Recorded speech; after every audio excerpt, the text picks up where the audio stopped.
Agrigento una preghiera per la pace in Terra Santa alla presenza dell'Arcivescovo. Ok dell'Assemblea regionale siciliana per istituire in Sicilia lo psicologo di base. Arriva in Consiglio Comunale la proposta di statuto che non convince i consiglieri della Democrazia Cristiana che annunciano emendamenti. A Messina un progetto per inserire i giovani autistici nel mondo del lavoro. Ampia la pagina di cronaca con operazioni dei Carabinieri e della Guardia di Finanza. Si gioca alle 15:30 Acragas Canicattì di Coppa Italia.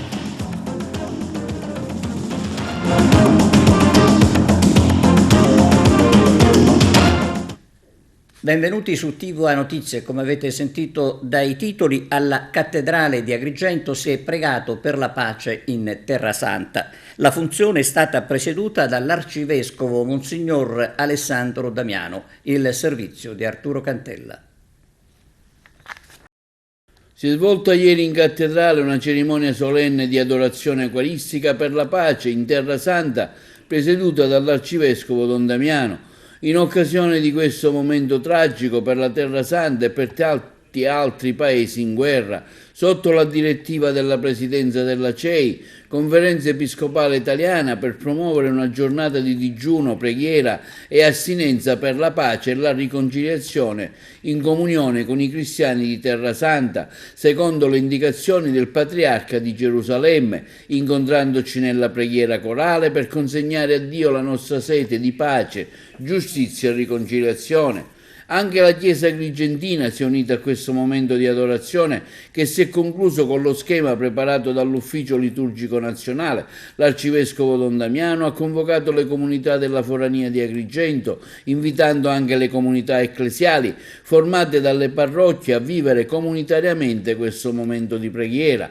Ampia è stata la risposta all'appello fatto dalla Curia Vescovile al momento solenne di preghiera in una chiesa gremita di fedeli che hanno voluto così unirsi e testimoniare l'appello della CEI in segno di pace per quanto sta succedendo non solo in Israele e a Gaza, ma in tutto il mondo in guerra.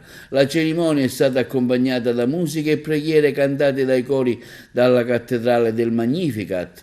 Alla fine un breve messaggio di pace dell'Arcivescovo Don Damiano ai fedeli presenti. La pace innanzitutto inizia nei nostri cuori.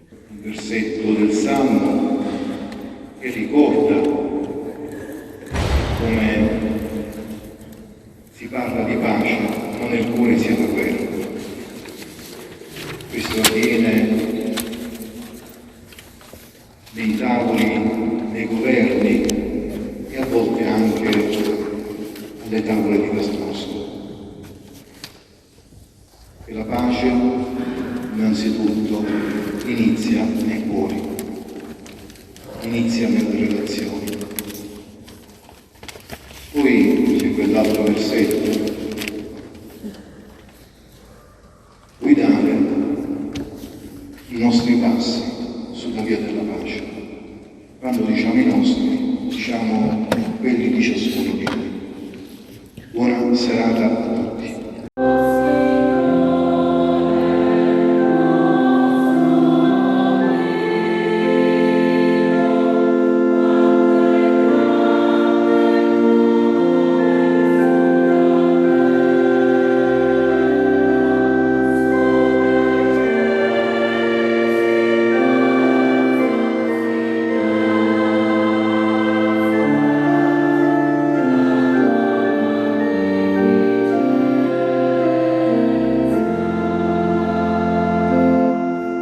Via libera all'ARS al decreto legge per l'istituzione in Sicilia dello psicologo di base. Anche la Sicilia riconosce e introduce ufficialmente il servizio di psicologia delle cure primarie. L'Assemblea regionale siciliana ha infatti votato all'unanimità la legge che prevede l'istituzione della figura dello psicologo di base, dopo un lungo lavoro in Commissione Salute, che ha portato all'elaborazione di un disegno di legge condiviso da tutte le parti politiche e all'impegno economico da parte della regione siciliana di circa 7,4 milioni di euro. Il servizio prevede l'impiego di 2 professionisti per ciascuno dei 55 distretti sanitari dell'isola. Come ordine del psicologi della regione siciliana, dichiara la presidente Gaetana D'Agostino, siamo lieti di avere dato il nostro contributo per raggiungere un testo organico che tenesse conto di alcuni aspetti tecnici e siamo molto soddisfatti del risultato, che diventa un riconoscimento importante per la nostra categoria. L'approvazione segna l'inizio di un lungo lavoro di studio, di progettazione, che deve sempre più mettere al centro dell'agenda politica la salute mentale, la cultura della prevenzione, con l'obiettivo di accrescere il benessere dell'individuo e della collettività.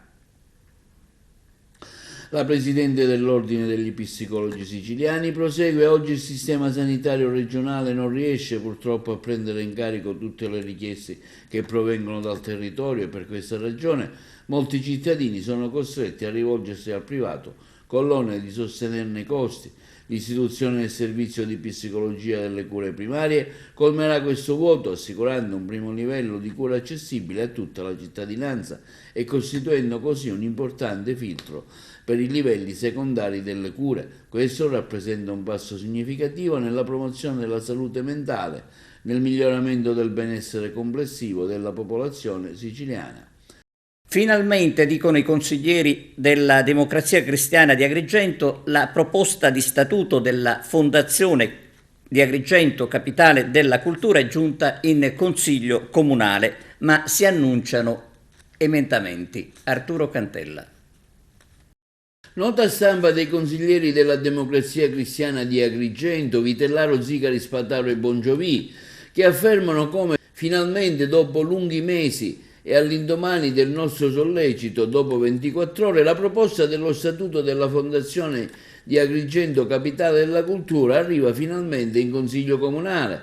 Tuttavia, da un primo esame degli atti, è evidente che l'amministrazione Miccichè non ha per niente tenuto conto delle severissime osservazioni del Collegio dei Revisori dei Conti, organo di garanzia del Consiglio Comunale. A questo punto, ribadiscono i consiglieri comunali della DC, Vitellaro, Zicari, Spataro e Bongiovi, tutti gli annunci, gli incontri in prefettura, le interviste fatte in questi giorni, che fine hanno fatto? A chiare lettere i revisori scrivono che la proposta del sindaco da votare è la Fondazione di Partecipazione di Agrigento, capitale della cultura, senza prima aver approvato il rendiconto di gestione 2022 e il bilancio 2023-2025 non è percorribile. Dunque riteniamo, continuano i consiglieri comunali agrigentini della DC, che uno statuto proposto in questi termini sia pericoloso e offensivo. Il nostro gruppo consiliare proporrà opportuni emendamenti in sede di Consiglio Comunale per migliorare uno statuto che presenta tante falle. Continuiamo a invitare il sindaco Miccichè, affermano i 4 consiglieri, a centrare le giuste priorità nell'interesse della città ed evitare di esporre il Consiglio Comunale a ripercussioni di natura contabile. Intanto domani, giovedì, alle ore 17, sul tema di Agrigento, capitale della cultura, l'associazione Ande Donne Elettrici, diretta da Carola De Paoli, organizza un convegno sul tema Verso Agrigento 2025 per diventare parte attiva di un processo di sviluppo della Costa del Sud. I lavori saranno aperti dal presidente del Consorzio Universitario Ne Mangiacavallo. La relazione introduttiva sarà tenuta dal commercialista Pietro Bosetta, docente universitario. Tra gli altri interventi previsti anche quello di Giuseppe Taibi del FAI, Salvatore Pezzino, giornalista, Roberto Albergoni, rappresentante della Solenemo, che ha redatto il progetto vincente, presso l'Aula Crescente dell'Università di Agrigento. Autismo, a Messina un progetto per l'inserimento dei ragazzi nel mondo del lavoro. Qui c'è una confederazione, la Federazione Italiana Pubblici Esercizi, che si impegna a costruire delle regole per poterli, in qualche modo farli diventare appunto un privilegio, farli diventare un qualcosa di positivo, una bella sfida. Sfida già vinta nell'integrazione delle cucine, nell'integrazione delle razze, cioè i locali pubblici sono già dei luoghi di integrazione e di ascolto e, permettetemi di dire, anche di sorriso. Quindi speriamo che anche questa volta con il sorriso e con la voglia si riesca appunto a trasformare un qualcosa che è visto, percepito ancora come negativo, in qualcosa invece di positivo. Si partirà con una prima fase che è quella appunto di imparare i codici per aiutare le famiglie a stare insieme anche nei locali pubblici e dopodiché la grande sfida appunto è quella di riuscire a lavorare insieme con questi ragazzi. Speriamo di farcela, speriamo di individuare un modello operativo che possa poi da Messina essere, diciamo, divulgato in tutta Italia. L'impegno c'è anche della Confederazione, visto che è venuto a Messina il direttore nazionale della Federazione Italiana Pubblici Esercizi, il dottor Roberto Calugi, quindi speriamo di riuscire piano piano a centrare tutti insieme questo obiettivo che, oltre che essere condiviso, deve essere veramente auspicato da tutti. Questo progetto è una parte del progetto Interpares che si articola in 3 ambiti ben precisi, che sono quelli di ricerca, di formazione e di attività di inclusione sociale e lavorativa. È davvero una parte abbastanza complessa perché vede il coinvolgimento di tutti quegli esercenti che vogliono partecipare ad un'azione di inclusione, coinvolgimento e accoglienza delle persone con disturbo dello spettro e delle loro famiglie. Si tratta inizialmente, quindi è un progetto che prevede una serie di step. Il primo step sarà quello di individuare tutte quelle persone, tutti quei negozianti che vogliono essere inseriti in questa filiera che verrà chiamata proprio Autism Friendly, quindi amica dell'autismo. E una volta fatta questa mappatura a livello del territorio del comune di Messina, verranno coinvolte tutte queste persone in una formazione. Sarà una formazione che avrà come obiettivo sicuramente quella che è una sensibilizzazione ai bisogni delle persone con autismo e delle loro famiglie e poi la capacità di individuare tutta una serie di strategie utili per permettere alle famiglie e alle persone di poter avere delle esperienze positive all'interno di contesti che sono di tipo assolutamente commerciale, quindi di attività, insomma, che in realtà sono così tanto quotidiane, ma non sempre sono così facilmente usufruibili da questa fetta importante della nostra città. E sempre a Messina le prospettive per il futuro con i sogni blu. Vediamo di che si tratta. Attraverso tutte le possibilità, tutte le attività, l'obiettivo resta sempre quello dell'integrazione. Legato a questo progetto c'è anche un coinvolgimento più ampio, la realizzazione di alcuni lavori che vengono già eseguiti da questi ragazzi che poi saranno destinati anche alla vendita. Ci vuole dare qualche dettaglio in più? Sì, abbiamo trascorso 2 anni di serrata formazione e addestramento al lavoro di soggetti con autismo. Il progetto Interpares ci ha dato l'opportunità di consolidare ancora di più questo tipo di attività.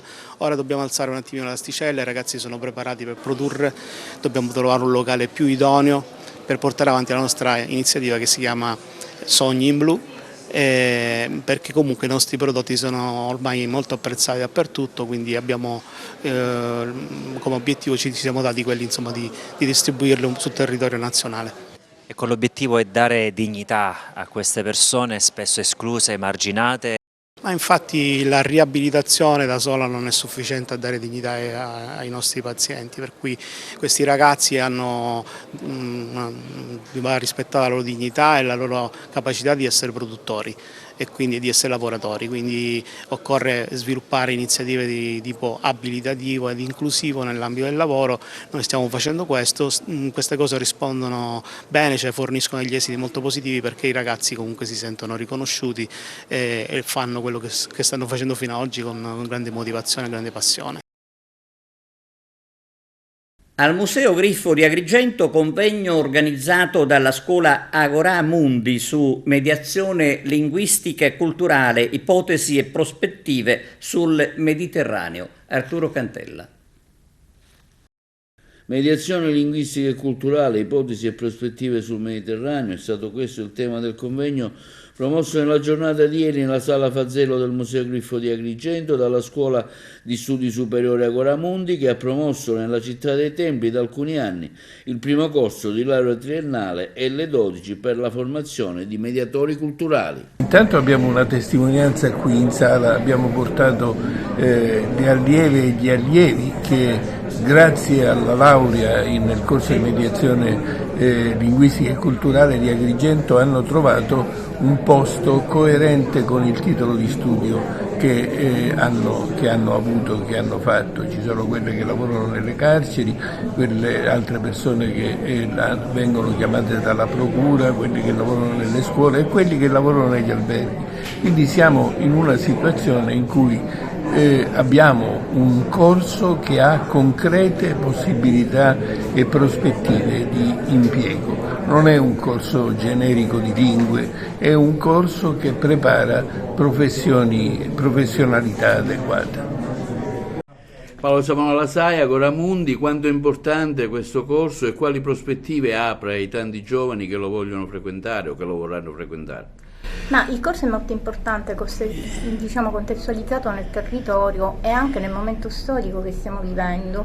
Noi siamo all'interno di un ciclone purtroppo dove parlare di mediazione sembra quasi un paradosso perché siamo in un ciclone di guerre, ma in questo momento dove tra l'altro nelle nostre coste arrivano tantissimi immigrati e non bisogna soltanto pensare all'accoglienza come dispositivo di emergenza, perché l'emergenza sì è quella che vediamo nei telegiornali, è quella che un po' ci fa anche emozionare vedendo tante immagini di ragazzini, di bambine e di donne che affrontano viaggi lunghi e pericolosi, ma il dopo è cercare un processo di integrazione e di inclusione che permetta veramente la conciliazione e la creazione di una nuova cultura mista, integrata tra le parti, perché accogliere significa anche accettare costumi diversi, modi di religioni, modi diversi e saperli accostare ai nostri. In questo processo ovviamente non possiamo andare ancora dopo 25 anni di processi, parlare ancora di emergenza e affidarci così alla casualità, all'evento o alla predisposizione di alcune figure professionali. Abbiamo bisogno di professionisti e la nostra scuola, il nostro triennio di laurea L12 predispone attraverso anche tirocini pratici all'interno delle istituzioni e anche stage all'estero queste nuove figure a diventare operatori centrali nella nostra comunità. Quella italiana e sempre di più lo sarà. Il mediatore culturale è un sarto che cuce tessuti diversi e noi abbiamo sempre più bisogno di gente che cuce, che unisce, piuttosto che gente che lacera e separa. Il mediatore culturale ha questa funzione. Quindi è molto importante oggi dire che siamo davvero felici che questa giornata lega Agrigento al centro della mediazione culturale. Dopodiché la mediazione culturale perché? Perché è talmente ovvio che non viene facile dirlo. Per noi, quando dico noi, vedete qua chi è seduto a questo tavolo, la magistratura, la polizia, il prefetto, naturalmente, e poi c'è la parte scientifica, ma parliamo di quella pratica, è fondamentale, perché pensare di poter interagire con persone che arrivano in Italia, nel nostro caso ovviamente il tema è su Lampedusa, quindi sul primo arrivo, su quello più traumatico, ma in generale, di poter interagire semplicemente attraverso una chiacchierata in una lingua ponte, come può essere una lingua franca, come oggi è l'inglese, è del tutto illusorio. Pensate soltanto a quanto sia difficile spiegare spesso al cittadino italiano cosa dice la legge che lo riguarda. Chi di voi lavora in funzioni pubbliche sa quanto spesso possa essere complicato spiegarlo in italiano a chi parla l'italiano come lingua madre. Beniamino Biondi, oggi Agora Mundi presenta questo nuovo corso di mediazione linguistica e culturale, lei tra uno dei relatori. Sì, un convegno molto importante che cerca di affrontare in termini storici, culturali, ma anche di stringente attualità il fenomeno della migrazione e le prospettive e gli orizzonti sul Mediterraneo, alla luce anche dei recenti fenomeni accaduti e delle situazioni che purtroppo nefastamente coinvolgono le nostre coste. È un'occasione per vedere anche la Sicilia sotto una prospettiva diversa, non più la periferia dell'impero, ma in qualche maniera una posizione strategica e assiale rispetto ai temi del Mediterraneo, che fa luce anche della tanta cultura che retrospettivamente ha riguardato la nostra città, cioè l'influsso del Maghreb, degli arabi, che ha avuto un'influenza determinante per la storia civile, sociale, persino urbanistica della città di Agrigento, per cui guardare a questi fenomeni oggi può significare anche guardare alla nostra più profonda identità per poterli decodificare, analizzare e interpretarli alla luce di un presente nuovo. La figura del mediatore linguistico e culturale certamente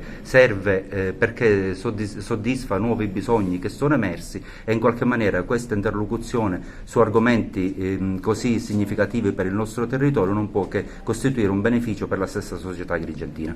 Un ruolo importante quello dei mediatori culturali in questa iniziativa, a cui lei, come assessore alla solidarietà sociale del Comune di Agrigento, darà il suo contributo.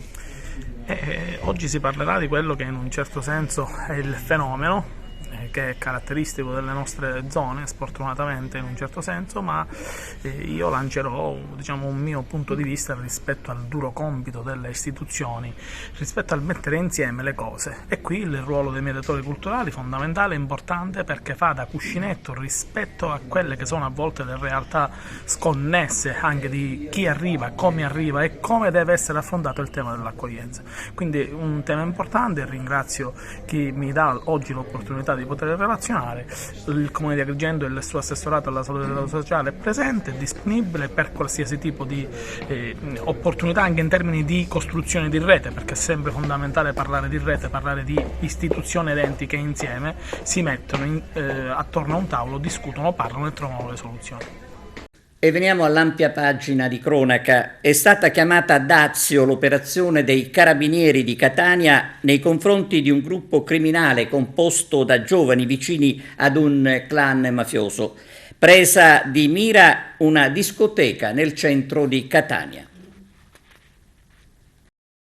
Un branco guidato da un quindicenne stretto congiunto di un boss mafioso avrebbe spadroneggiato in una discoteca del catanese ingaggiando finte risse per creare disordini, minacciando e picchiando barman e buttafuori, per estorcere entrate e consumazioni gratuite, intimidendo i clienti e causando in una circostanza l'interruzione addirittura di una festa privata. Questo quanto emerso dall'operazione Dazio dei Carabinieri del Comando Provinciale di Catania, che con il supporto dei reparti specializzati hanno eseguito 2 ordinanze di custodia cautelare emesse nei confronti di 6 giovani e di un minorenne. I 7 sono stati indagati a vario titolo per estorsione, lesioni penali, commesse in più persone unite con utilizzo di armi, violenza privata, il tutto con l'aggravante del metodo mafioso. Le ordinanze dispongono 5 misure cautelari in carcere e 1 agli arresti domiciliari per i maggiorenni e la custodia in un istituto penitenziario per un quindicenne. Le indagini sono state coordinate dalle procure distrettuali per i minorenni e condotte dal nucleo operativo della compagnia di Piazza Dante di Catania. Avrebbero documentato l'esistenza di un gruppo criminale composto da numerosi giovani, tra cui 7 indagati, guidati dal quindicenne stretto congiunto di uno dei responsabili del gruppo Nizza, attualmente detenuto al 41 bis e appartenente alla famiglia di Santa Paola Ercolano di Catania. Secondo l'accusa, la gang, agendo col metodo mafioso e avvalendosi della forza intimidatrice espressa dal sodalizio, tra febbraio e maggio di quest'anno avrebbe attuato una serie di violenze e minacce nei confronti del titolari e della discoteca Dogana di Catania al porto. Gli investigatori ritengono emblematico un episodio di violenza quando il gruppo criminale, ostentando la disponibilità di pistole, avrebbe violentemente pestato 2 giovani. In particolare una delle vittime, dopo essere stata accerchiata dal banco, sarebbe stata colpita alla testa con il calcio della pistola, poi presa a calci e a pugni dal gruppo. L'aggressione sarebbe continuata nonostante la vittima fosse in uno stato sanguinante. 12 misure cautelari eseguite dai carabinieri di Caltanissetta per traffico di droga, la base nel comune di Riesi. Arturo Cantella. Sono 12 le misure cautelari per traffico di droga spiccate a Riesi. L'odierna operazione condotta dai carabinieri di Caltanissetta e coordinata dalla DDA della Procura Nissena riguarda una presunta organizzazione criminale dedita al traffico di sostanze stupefacenti. Con base nel piccolo paesino della provincia di Caltanissetta a Riesi, 12 le persone alle quali nel corso delle indagini preliminari sono state applicate misure cautelari, tra cui 10 in carcere e 2 agli arresti domiciliari col braccialetto elettronico. Oggi il nucleo investigativo di Caltanissetta ha dato esecuzione a un'ordinanza di custodia cautelare emessa nel corso delle indagini preliminari dal GIP su richiesta della locale DDA nei confronti di 12 soggetti, tutti italiani residenti a Riesi, 2 dei quali sono stati allo stato irreperibile attivamente ricercati, indagati per il reato di associazione per delinquere finalizzata al traffico di sostanze stupefacenti. L'indagine scaturì dall'arresto in flagranza di reato di uno dei presunti capi lo scorso 22 ottobre del 21 da parte dei militari della stazione di Riesi, che fu trovato in possesso di ben 4 kg di marijuana, e ciò ha consentito di acquisire gravi indizi di colpevolezza in ordine all'esistenza di un'associazione comunale dedita al traffico di stupefacenti, marijuana, cocaina, hashish, come baricentro appunto il comune di Riesi. Nel corso delle investigazioni condotte dai carabinieri, sino ad aprile del 22 e coordinate dalla locale DDA, sono state ricostruite le presunte fasi dell'attività illecita gestita dai membri dell'organizzazione, dall'approvvigionamento della stupefacente, addirittura che avveniva nella grande piazza di Gela, allo smarcio al dettaglio nel centro di Riesi. In particolare il presunto capo, una persona di 35 anni con precedenti specifici, a seguito dell'arresto avrebbe continuato a dare le direttive agli altri sodali. Titolari di una comunità alloggio indagati dalla Guardia di Finanza di Palermo per sfruttamento del personale e abbandono di anziani. Sfruttavano i dipendenti e abbandonavano gli anziani, titolari di comunità alloggio nei guai. I finanzieri del comando provinciale di Palermo hanno notificato a Francesco Paolo Valenti, di anni 38, e Matteo Limandri, di 59 anni, gestore di una comunità alloggio per anziani, la misura interdittiva del divieto di esercitare attività di impresa, reinvestire uffici direttivi delle persone giuridiche.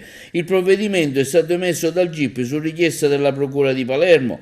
I due sono l'amministratore delegato della società Giafra, che gestisce la casa di riposo Villa Valenti, e il gestore di fatto della comunità. Sono indagati per sfruttamento del lavoro e abbandono di persone incapaci.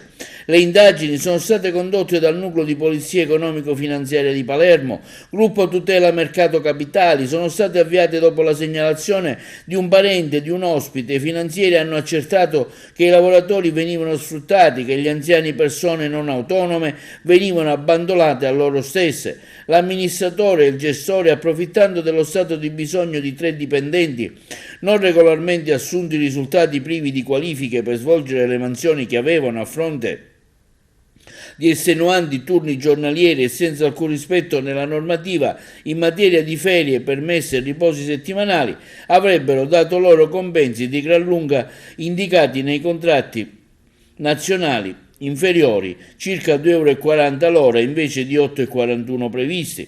Le condotte riscontrate attraverso le intercettazioni audio e video e accurate ricostruzioni documentali avrebbero permesso agli indagati di ottenere risparmi in termini di versamento di contributi e oneri previdenziali. La società che gestisce la comunità alloggio è stata sottoposta a commissariamento giudiziale dal Tribunale di Palermo, che ha contestualmente nominato un amministratore con il compito di garantire la prosecuzione delle attività assistenziali. Il blitz anticamorra disposto dal GIP di Napoli ha portato all'arresto anche del cantante neomelodico palermitano Tony Colombo. Arrestato uno dei re dei cantanti neomelodici, Tony Colombo, palermitano. Con lui in manette anche la moglie Tina Rispoli, vedova di un boss della criminalità organizzata. Colombo e la Rispoli sono tra i 27 destinatari delle misure cautelari emesse dal GIP di Napoli nell'ambito di un'indagine sulle attività imprenditoriali del clan di Lauro. Secondo quanto emerso all'inchiesta del ROS dei Carabinieri del Comando Provinciale di Napoli e della DDA, l'aspirazione imprenditoriale ha trasformato l'organizzazione malavitosa. Il candilauro infatti investiva anche in società di abbigliamento e creava brand insieme con il cantante neomelodico palermitano come quello denominato Corleone. Anche la bevanda energetica 9 mm, il cui nome richiama il calibro delle pistole, come il marchio d'abbigliamento ammiccante al mondo della criminalità organizzata, sarebbe riconducibile al clan fondato da Paolo Di Lauro, detto Ciruzzo Milionario. In sostanza, secondo gli inquirenti, è stata messa in piedi una sorta di Di Lauro SPA che si è prodotta in investimenti in attività ritenute meno rischiose attraverso società intestate a prestanome, oggi oggetto di sequestro, con le quali il clan gestiva per esempio una nota palestra, una sala scommesse e alcuni supermercati. Linea alla regia per la pausa pubblicitaria, torniamo tra poco. Il critico d'arte agrigentino Tanino Bonifacio presenta a Palermo al Cinema Teatro Lux il libro intervista a Tommaso Romano dal titolo Filosofia del collezionare. Tommaso Romano, palermitano e docente di filosofia e pedagogia, oltre che poeta e critico. Siamo allo sport calcio, si gioca con inizio alle 15:30 all'Esseneto la partita Acragas-Canicattì per la Coppa Italia. No, le motivazioni sono come quelle di una partita di campionato, perché noi teniamo anche la Coppa Italia, la società è stata chiara, tiene anche al passaggio del turno, per cui domani affronteremo e approcceremo la partita come tutte le altre, non baderemo al fatto che sia una partita di Coppa Italia, ma per noi è uguale, e quindi domani sarà una partita importante. Il Canicattì in grande forma, ha vinto in campionato sul campo del Castrovillari. Che partita ti aspetti? Il Canicattì è una grande squadra, è una squadra che ha grande grinta, grande corsa, grande fisicità, è una squadra poi tatticamente messa bene in campo, è una squadra che su tutti i reparti ha dei punti di forza, per cui bisogna stare veramente attenti. Domani è una partita come al solito di alta concentrazione. Dopo la pausa in campionato, l'Acragas come arriva a questa sfida di Coppa Italia? Arriviamo, devo dire, fisicamente bene, perché stiamo bene sotto l'aspetto atletico, con qualche acciacco in meno, non siamo ancora completamente tutti reintegrati, però stiamo velocemente recuperando quelli che ci mancano da molto tempo. Le tue scelte saranno condizionate alla gara di domenica prossima in campionato, in Campania contro il Real Casalnuovo? Inevitabilmente sì, ma questo non mi preoccupa, perché la forza di questa squadra finora è stata dettata da chi è entrato e subentrato durante la gara, per cui domani se qualcuno inizia dal primo minuto che ha giocato un po' meno, per me non significa giocare in maniera rimaneggiata, al contrario, io faccio molto affidamento domani sui ragazzi che giocheranno al primo minuto e che fino ad oggi probabilmente hanno trovato spazio soltanto durante la gara. Che Acragas ti aspetti domani in campo? Cosa vuoi vedere dai tuoi ragazzi? Voglio continuare a vedere l'Acragas delle ultime settimane, ti dico la verità, non voglio vedere cose molto diverse. Spero di vedere come al solito quella crescita che dico che secondo me deve essere graduale. Inevitabilmente questa crescita arriverà anche grazie al fatto che alcuni giocatori piano piano rientrano a far parte della nostra rosa, e mi auguro che domenica in maniera definitiva qualcuno che ci manca da tanto possa rientrare. Alle 23 su Sport Italia, canale 60 del digitale terrestre, Matteo Colucci sarà ospite del direttore della testata Michele Criscitiello. Matteo Colucci, capitano dell'Acragas negli anni '80 e tuttora uomo immagine della squadra biancoazzurra. Ed è tutto, grazie per la vostra attenzione e arrivederci.